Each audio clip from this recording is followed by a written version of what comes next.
Back to my next lecture. हम present tense की series complete कर चुके हैं। अब हम बात करने वाले हैं पास्ट टेंस की। पास्ट टेंस की सबसे पहले देखिए कि पास्ट टेंस होता क्या है। यहाँ पे नीचे मैंने ब्लैक पेन से हेडिंग लिखी है कि that it refers to event that has happen in the past, यानी कि कोई एक ऐसा एक्शन जो पास्ट में हुआ था उसके लिए हम सिंपल पास्ट यूज करते हैं। इसे कभी कभी क्या बोला जाता है, प्रीटेराइट भी बोला जाता है। यानी क्या बोला जाता है, अगर मैं बोलूँ तो इसे बोला जाता है प्रीटेराइट। इसका एक और नाम होता है, इसे हम कहते हैं प्रीटेराइट। बेसिकली ये क्या होता है, ये यूज करा जाता है तब कि जब कोई एक्शन कंप्लीट हो जाता है आपका कोई टाइम से पहले, यानी कि it is used to talk about a complete action in a time before now. And one more thing, the time of the action that can be in recent past, of the distant past and the action duration is not important. यानी कि कोई भी एक ऐसा action जो आपके past में खत्म हो चुका है, फिर नहीं मैटर करता कि वो कब शुरू हुआ था या वो रिसेंट में था या पहले था, मीन्स वो एक्शन ऑलरेडी फिनिश्ड हो चुका है completely. It is also use to talk about things that happen और एग्जिस्टेड बिफोर नाउ, यानी कि कोई चीज अभी हुई है और थोड़ी टाइम पहले, चाहे वो हुई हो रिसेंट पास्ट यानी कि थोड़ा टाइम पहले। ये मैंने आपको स्टार्टिंग में बताया था, रिसेंट पास्ट और नियर फ्यूचर का कॉन्सेप्ट पुरानी सीरीज में आप देख लीजिएगा, आपको क्लियर हो जाएगा। रेस्ट ये क्या बताता है, ये जो टेंस होता है सिंपल पास्ट, ये क्या शो करता है आपको कि आपको कोई जो एक्शन है वो ऑलरेडी खत्म हो चुका है, यानी कि एक्शन शुरू हुआ पास्ट में और खत्म भी पास्ट में हो गया। कैसे, मैं आपको एक एक्शन बताती हूँ कि जैसे प्रियंका बेक द केक, तो प्रियंका ने केक बेक्ड करा, उसने बनाया, एक्शन स्टार्ट हुआ और वहीं खत्म हो गया। यानी कि हमें सिंपल पास्ट टेंस में क्या पता चलता है कि कोई एक्शन शुरू होता है और पास्ट में ही खत्म हो जाता है। यानी कि जब हम पास्ट के एक्शंस की बात करते हैं, जो एक्शन ऑलरेडी फिनिश हो चुके होते हैं। कैसे, अब इसकी आइडेंटिफिकेशन पे बात करते हैं। किसी भी हिंदी सेंटेंस के एंड में अगर आपके पास इस तरीके के लिखा हुआ आपके पास आता है, जैसे आया, दिया, गया, लिया, ई, गई, ये गए, इस तरीके से, और ता था, ती थे और ते थे। ता था आता है बॉय के लिए, ती थे आता है गर्ल के लिए, ते थे आता है सभी के लिए, यानी कि वो एक्शंस जो ऑलरेडी फिनिश हो चुके हैं। जैसे राम खाना खाता था, वह बाजार गया, वह मूवी देखने गया, वह खेलने गया, वह खेलने गई, वे खेलने गए। यानी कि हमने देखा या, ये, यो, इस तरीके के वर्ड हमारे एंड में आ रहे हैं। ये जो हमारे लेटर्स हैं ये अंत में आ रहे हैं। तो पास्ट सिंपल क्या होता है, जो ऑलरेडी बताता है कि कोई एक्शन ऑलरेडी स्टार्ट हुआ था लेकिन वो पास्ट में ही खत्म हो गया। जैसे दे पेंटेड द फेंस, उन्होंने फेंस को पेंट करा। फेंस होती है ताड़वाड़ी, जो आपकी बाउंड्री हम कहते हैं, जिसे किसी भी चीज़ के उसमें फेंस उसके सेंस में कहा जाता है, जो हम किसी भी खेत के या किसी भी बाउंड्रीज के कॉर्नर में देते हैं। अब सबसे इंपॉर्टेंट बात आती है कि भैया इसमें कौन सी वर्ब यूज होगी। अभी तक तो प्रेजेंट में आप लोग कौन सी फॉर्म वर्ब यूज कर रहे थे, करेक्ट, V1 आप लोग कर रहे थे, यानी कि वर्ब की फर्स्ट फॉर्म। अब जो पास्ट टेंस होता है यानी सिंपल पास्ट, ये शुरू होने वाला है V2 से, लेकिन इसमें थोड़े से ट्रिक्स भी हैं। चलिए देखते हैं क्या है। बात करते हैं सेंटेंस स्ट्रक्चर की। सेंटेंस स्ट्रक्चर मतलब यानी कि कैसे इसकी शुरुआत होगी, कैसे इसका सेंटेंस फॉर्मूला होगा। सबसे पहले ध्यान रखिए इसमें क्या यूज होता है, इसमें यूज होती है आपकी वर्ब की सेकेंड फॉर्म यानी V2। अफर्मेटिव का स्ट्रक्चर देखते हैं कैसे बनता है, subject, verb second form plus object. यहाँ पे सिंगुलर और प्लूरल का दोनों का एक ही स्ट्रक्चर होता है, कोई चेंजेस नहीं होते। जैसे प्रेजेंट में तो आपके पास डू, डज, इज, अलग अलग हेल्पिंग वर्ब्स होती हैं, इज, एम, आर, वॉज। लेकिन यहाँ पे देखिए, यहाँ पे आपके पास सिर्फ एक V2 है, एक सब्जेक्ट है, एक ऑब्जेक्ट है। यानी चाहे सब्जेक्ट सिंगुलर का हो चाहे प्लूरल का हो, आपका फॉर्मूला पूरा एज इट होगा। जैसे वह बाजार गया, यानी कि वह जा चुका है, इट्स एक्शन इन पास्ट। तो इसको जब हम ट्रांसलेट करेंगे तो he went to the market. अब ये वेंट क्या, वेंट होती है go, went and then next is your gone. तो वेंट होती है इसकी आपकी सेकंड फॉर्म, गो होती है फर्स्ट फॉर्म और थर्ड फॉर्म होती है गॉन। तो V2 ये हो गया, he went to the market, मैं बाजार गया, I went to the market. तो आप देख सकते हैं इन दोनों सेंटेंस में कोई चेंजेस नहीं है। आपका V2 है, V2 है, आपका ऑब्जेक्ट है, आपका ऑब्जेक्ट है, आपका सब्जेक्ट है, आपका सब्जेक्ट है। यानी कि हमारे पास इसमें हम देख रहे हैं कि कोई भी आपका रूल के हिसाब से इनमें कोई चेंजेस नहीं है। ये एज इट का एज इट है, इसमें कोई चेंजेस नहीं होंगे। जो रूल सिंगुलर के हैं, जो रूल प्लूरल के, वही। अब बात करते हैं नेगेटिव की। अब नेगेटिव के रूल्स की बात करते हैं तो यहाँ पे आप देखोगे क्या चेंजेस होता है, बस चेंज होता है subject plus did not V1 object. यानी क्या चेंज था हमारा, ये वाला पोर्शन,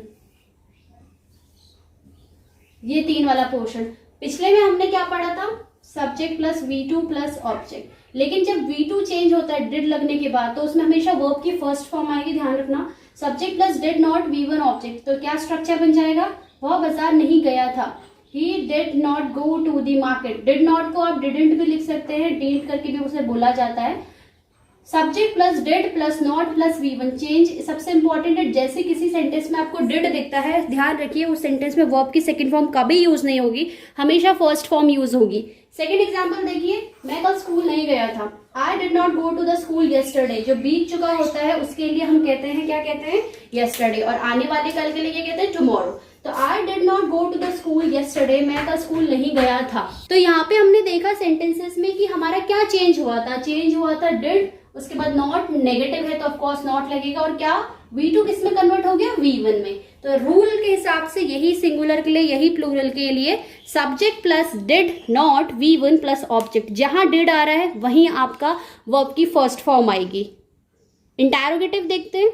अब बात करते हैं स्टूडेंट इंटैरोगेटिव की। मैंने ऑलरेडी बताया था इंटैरोगेटिव 2 टाइप्स के होते हैं। जिसने मेरे लास्ट लेक्चर्स देखे हैं उसे क्लियरली इजिली समझ आ जाएगा कि मैं क्या 2 टाइप्स करके बोल रही हूँ। बट अगर आप लोग नए हैं तो एक बार फिर बता देती हूँ कि इंटैरोगेटिव बेसिकली 2 टाइप्स के होते हैं। एक होते हैं आपके येस नो वाले, जो आपको येस और नो से आंसर करते हैं। एक होते हैं आपके WH वाले, यानी येस और नो की बात करूं तो जो हेल्पिंग वर्ब से स्टार्ट होते हैं। हेल्पिंग वर्ब क्या होती है, is, am, are, was, were, ये सब। और WH फैमिली होता है what, where, how, when, why. अब देखते हैं सेंटेंस स्ट्रक्चर इसका पास्ट में इंटैरोगेटिव और इंटैरोगेटिव में दोनों टाइप्स के कैसे बनते हैं। देखिए कि did subject plus V1 plus object plus question mark, ये तब होता है जब हमें येस नो क्वेश्चन में आंसर देना होता है। जैसे वो बाजार गया था, did he go to the market, तो आप बोलोगे नो या फिर येस। नेक्स्ट देखिए WH वाला, वह कल क्या कर रहा था, यानी कि जब भी कब, क्यों, कैसे वाले वर्ड आपके सेंटेंस के मिड में आते हैं तो it means you are talking about the WH family words.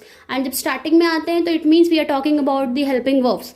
तो यहाँ पे क्या बन जाएगा, what did he do yesterday. हमेशा ध्यान रखनी, जो भी आपका वर्ड आएगा WH वाला, यानी जो भी आपका WH का वर्ड आएगा वो हमेशा स्टार्टिंग में आ जाता है एज जब आप इसको इंग्लिश ट्रांसलेट करते हो। और इधर तो जो होता है, इधर आता है आपका हेल्पिंग वर्ब। ये येस नो वाला है, ये WH वाला है।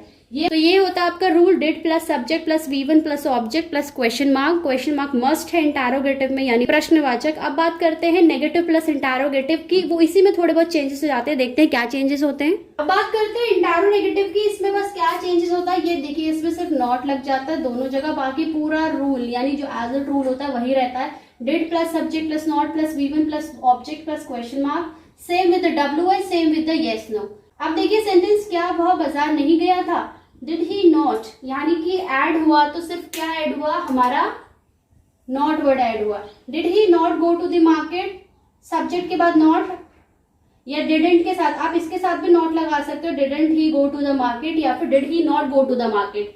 वह कल क्या नहीं किया, उसने क्या नहीं किया, व्हाट डिड ही नॉट, क्या ऐड हो गया, नॉट डू येस्टरडे। येस्टरडे होता है यानी जो बीत चुका होता है कल। तो इसमें हमने क्या देखा कि क्या चेंजेस होते हैं, सिंपल आपका इंटैरोगेटिव नेगेटिव में सिर्फ नॉट ऐड हो जाता है रूल्स में, और बाकी एज इट का एज इट रहता है, कोई चेंजेस नहीं होते। तो ये तो थे सेंटेंस स्ट्रक्चर। अब बात करते हैं यूजेस की। बेसिकली जो इसके 3 मेन यूजेस होते हैं, to express completed action in the past, यानी कि कोई एक्शन आपका जो पास्ट में कंप्लीट होता है उसको भी ये बताता है। कैसे, I saw a ghost last Friday. अब देखो यहाँ पे जो सॉ वर्ड है ये आपका सी वर्ड का पास्ट टू होता है, यानी कि सी वर्ड का V2 है ये। I saw a ghost last Friday, मैंने पिछले फ्राइडे को एक भूत देखा था। नेक्स्ट देखिए, to describe a series of completed actions in the past, यानी कि सीरीज मतलब कि उसमें एक नहीं होगा, उसमें एक से ज्यादा एक्शंस होंगे। तो कोई एक ऐसा एक्शन जो पास्ट में कंप्लीट हुआ होगा, पूरा हुआ होगा, जिसकी जो सीरीज होती है। कैसे देखिए, I finished work, walk to the beach and found a nice place to swim. हमने क्या देखा, इसमें कौन सी वर्ब यूज हो रही है हमारी, फिनिश्ड, वॉक, और थर्ड हमारी यहाँ पे फाउंड। फाइंड की सेकंड फॉर्म फाउंड, वॉक की वॉक, फिनिश की फिनिश्ड। तो कोई एक्शन जो लगातार यानी जिसमें 3-4 एक्शंस एक साथ ऐड ऑन करे हैं, उसकी सीरीज ऐड करी है और वो एक्शन हो रहा है पास्ट में। लास्ट यूज होता है कि to express habits in the past, यानी कि जो हमारी पास्ट की कोई आदतें होती हैं, हैबिट्स होती हैं, उनको बताने के लिए। कैसे, when I was young I watched lot of TV every day after school, यानी कि जब मैं यंग था तो मैं टीवी देखता था स्कूल आने के बाद से, यानी स्कूल से जब वो घर आता था तो बहुत टीवी देखता था। तो हमने यहाँ पे क्या देखा, हमारा I was young past watch आपका V2 हो गया, lots of TV after school, school से आने के बाद में बहुत ज्यादा टीवी देखता था। तो ये थी उसकी पास्ट की एक्टिविटी। तो ये तो हमने पढ़ लिया यूजेस। अब 2 सेंटेंसेस आपके लिए हमेशा की तरह होमवर्क। अभी तक अगर सेशन पसंद आया तो फटाफट से इसे लाइक, शेयर और कमेंट करके जल्दी से बता दो। ये 2 क्वेश्चन है स्टूडेंट आपके लिए, डिड राहुल ईट बर्गर, यानी कि ये एक इंटेरोगेटिव क्वेश्चन है, इसको आपको चेंज करना है अफर्मेटिव में। Divya went to the market, ये एक अफर्मेटिव क्वेश्चन है, इसको चेंज करना है आपने नेगेटिव में, यानी इधर इंटैरो से अफर्मेटिव करना है और इधर अफर्मेटिव से नेगेटिव करना है। तो ये था आज के लेक्चर में। अगले लेक्चर में आप लोगों को एक इजी ट्रिक्स बताने वाली हूँ कि कैसे आप अपनी वर्ब की यानी फर्स्ट फॉर्म से सेकंड फॉर्म कन्वर्ट कर सकते हैं, V2 आप कैसे बना सकते हैं with a very easy trick. तो अगले लेक्चर को जरूर देखिएगा ताकि आपको V2 बनाने में कोई प्रॉब्लम ना हो।